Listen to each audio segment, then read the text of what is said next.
Hello, and welcome to NABA Perspectives, a weekly podcast by the Norwegian-African Business Association, or NABA, where we look at key issues, themes, stories, and trends that are driving policy, economy, and business across Africa.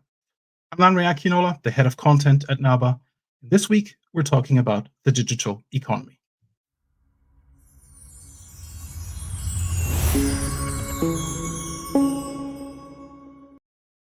If you follow the news about Africa, you know that one of the great frustrations on the continent is that headlines about Africa tend to be skewed towards the negative side of things. They focus overly on the problems and issues that the continent has, and they tend to downplay the more positive stories, examples of success when it comes to economic development.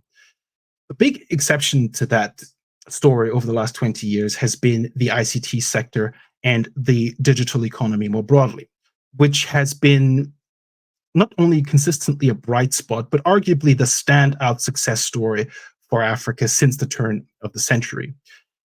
There's a lot to be said about that, but to start the conversation, let's just quickly take stock about what some of the pillars are of that narrative and why generally there is an impression, certainly in Africa, but even globally, that one thing that's working in Africa and working really well is the digital economy. Now, the first pillar of that, and this started in the early 2000s, was, of course, the mobile telecommunications revolution. Africa leapfrogged the fixed line era straight into mobile, and it defied everyone's expectations, defied all the odds. Right? Nobody thought mobile would work in Africa, and it has been an absolute runaway success, not only in terms of getting people connected to mobile telecommunication, but then also building on that to drive economic development more broadly. And there, the standout example is mobile money. We all know, we've all heard about the success of platforms like M-Pesa in Kenya, and Africa has, in some ways, become the standard setter for the mobile money industry globally. To illustrate that, here's a statistic from the GSMA, and it tells us that close to 800 million registered mobile money accounts are now on the continent, and this accounts for half of all global users. So 50% of all mobile money users are in Africa. Big success. Big success. In more recent years, on the back of that success, the focus has shifted towards the startup and tech startup space, where we've seen since around 2015, since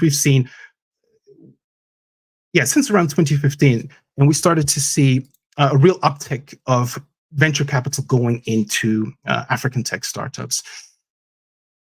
If you follow this in recent years, you'll know that there's been a huge fintech boom. Numerous unicorns have emerged, and Africa for a number of years has been talked about as the last frontier, the next big thing in tech startups and venture capital. Here is an illustration of the point. So total annual funding has for tech startups has increased by 1,000% since 2015. That's according to data from Disrupt Africa. And in 2022, venture capital to Africa's tech sector was the only region, or one of the very few VC markets, to boast net growth. And this is according to Partech Ventures.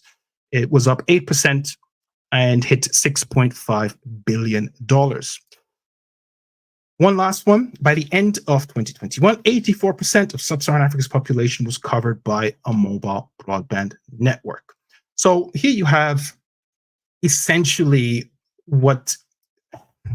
there's more to it, but those, I would say, are perhaps the two biggest pillars that have underpinned the narrative around the digital economy in Africa. And there's no disputing the success that the continent has seen and has experienced. There's no disputing the economic benefits, the benefits in terms of economic development and to the economy more broadly that have come from mobile connectivity. And the sector continues to go from strength to strength, and it continues to grow. Now, that's the positive. That's the good news. All of that is good news. All of that is true. However, as is so often the case in life, there is a downside or perhaps another side to the story that is important to understand, important to take stock of when we discuss the digital economy on the continent. Now, perhaps the overarching issue or the overarching challenge that we have, and this is not just in Africa, but it's quite acute on the continent, is the so-called digital divide. In very simple terms, what this refers to is the gap between people who do and do not have access to the internet or other telecommunication services.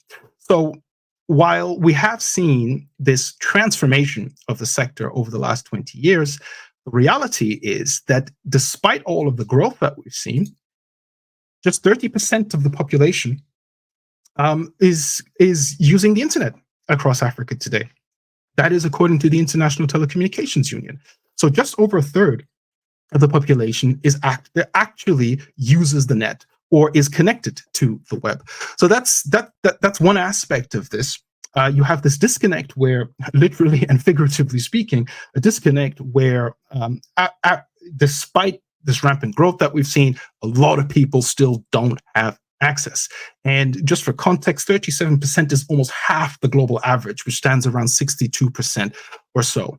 So you have that dynamic. And an interesting thing that's come through more recently is that while mobile coverage has expanded, there is this new phenomenon that's kind of being uncovered called the usage gap. And I will just share something here quickly.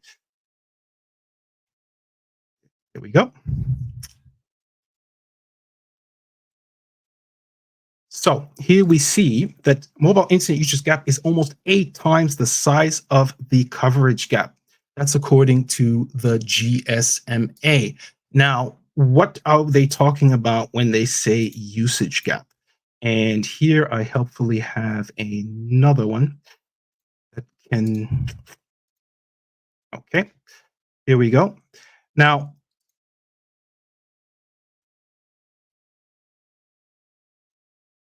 all right, there we go. Some technical issues. So what's the usage gap? There's substantial differences within the region. Okay, so Sub-Saharan Africa is the only region where mobile broadband coverage continues to outpace mobile usage. So basically, what you have is a situation where people are covered by broadband networks, mobile broadband networks, but for a variety of reasons, they aren't actually using the services that are available to them. And these include fundamental things like lack of bandwidth, high data costs, high cost of handsets and things like that. But there are also wider issues like a rural-urban divide, literacy skills, and so on. So it's an interesting dynamic where as you are solving one problem, which is the access gap, there's a lot of work still to be done, but that is progressing. What's becoming clear is that the issue is more complex, right? You're uncovering new challenges, one of them being the usage gap. So we have this situation where, okay, great, the internet has been transformative for the continent already, but looking at these statistics, it tells us that there is a tremendous amount of potential left in there, and getting to that is key.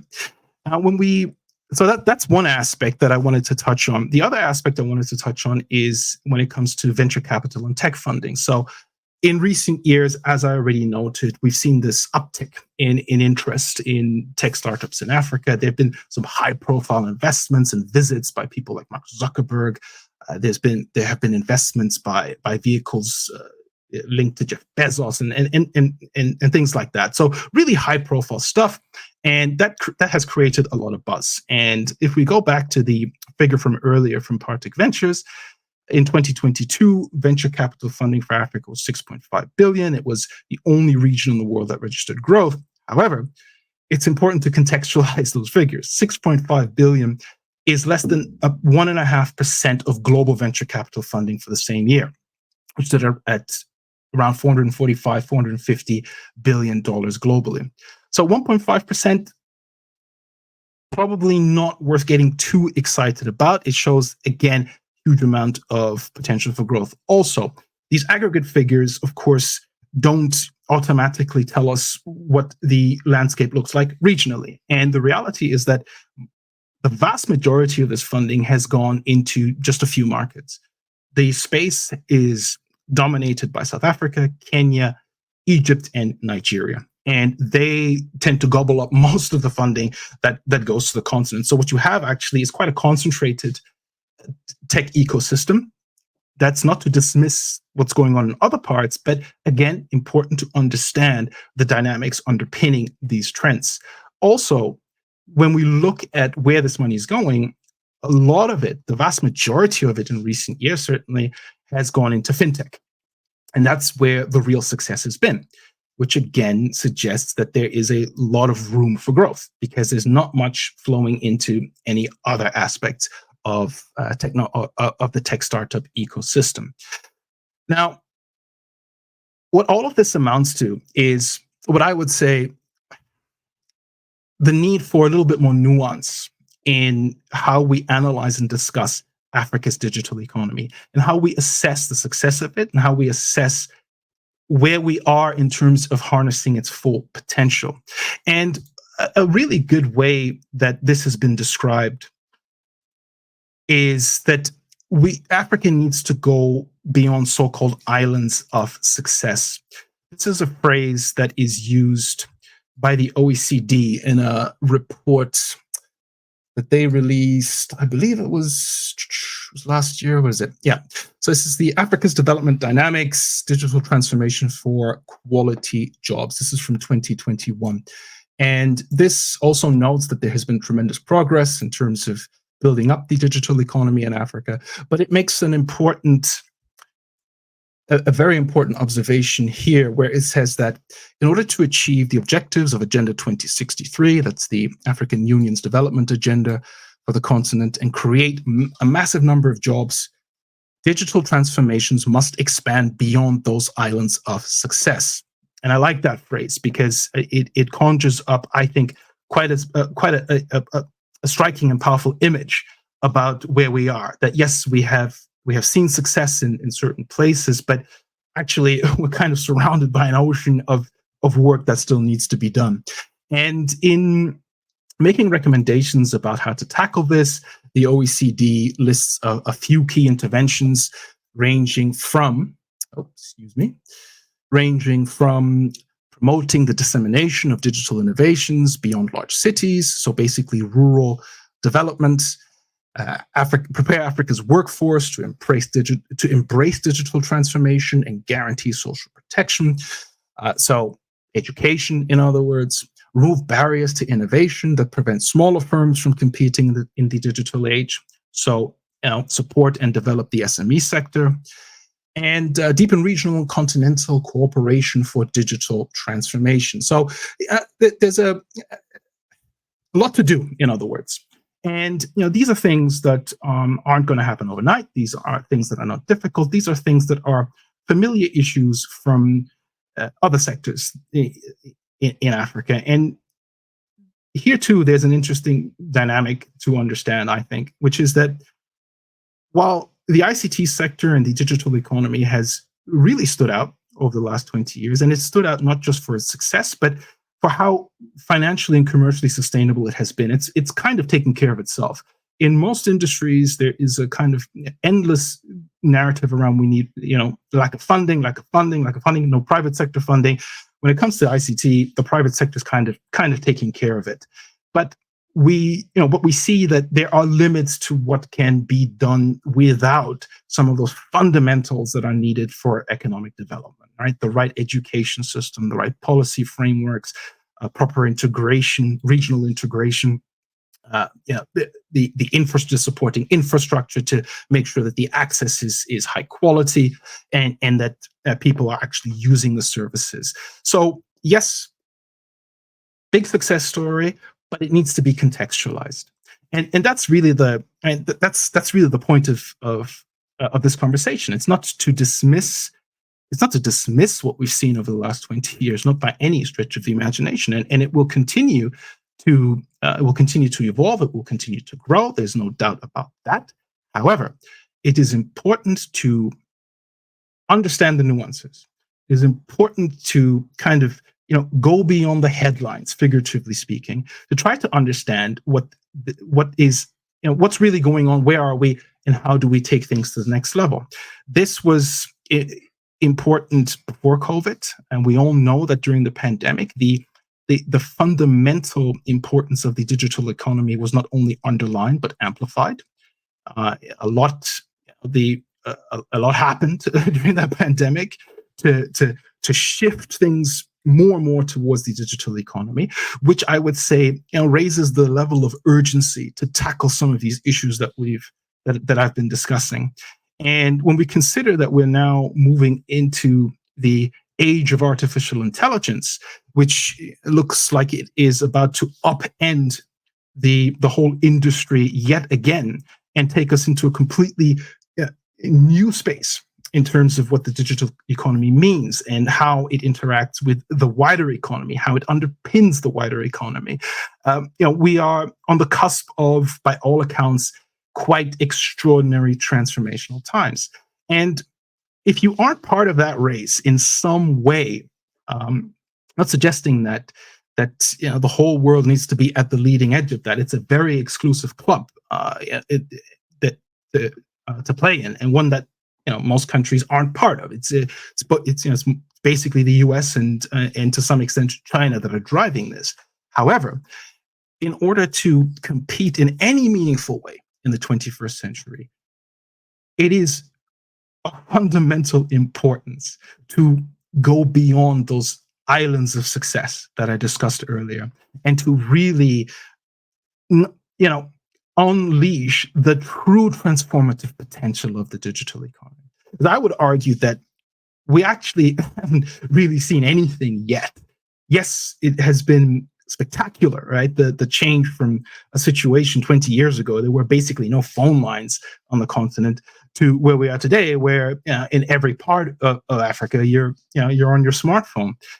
But just think about those statistics that I ran through earlier around the usage gap, the access gap, the lack of bandwidth, and all of these barriers to the sector. How much more transformative, transformational potential is within this industry.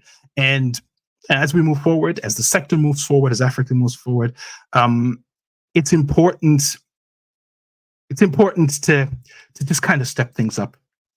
That I would say that's really the point here. As is so often the case with the news, to really understand what's going on, you have to go beyond the headlines. All right, I'm going to leave it there. Thanks so much for tuning in, for watching, for listening.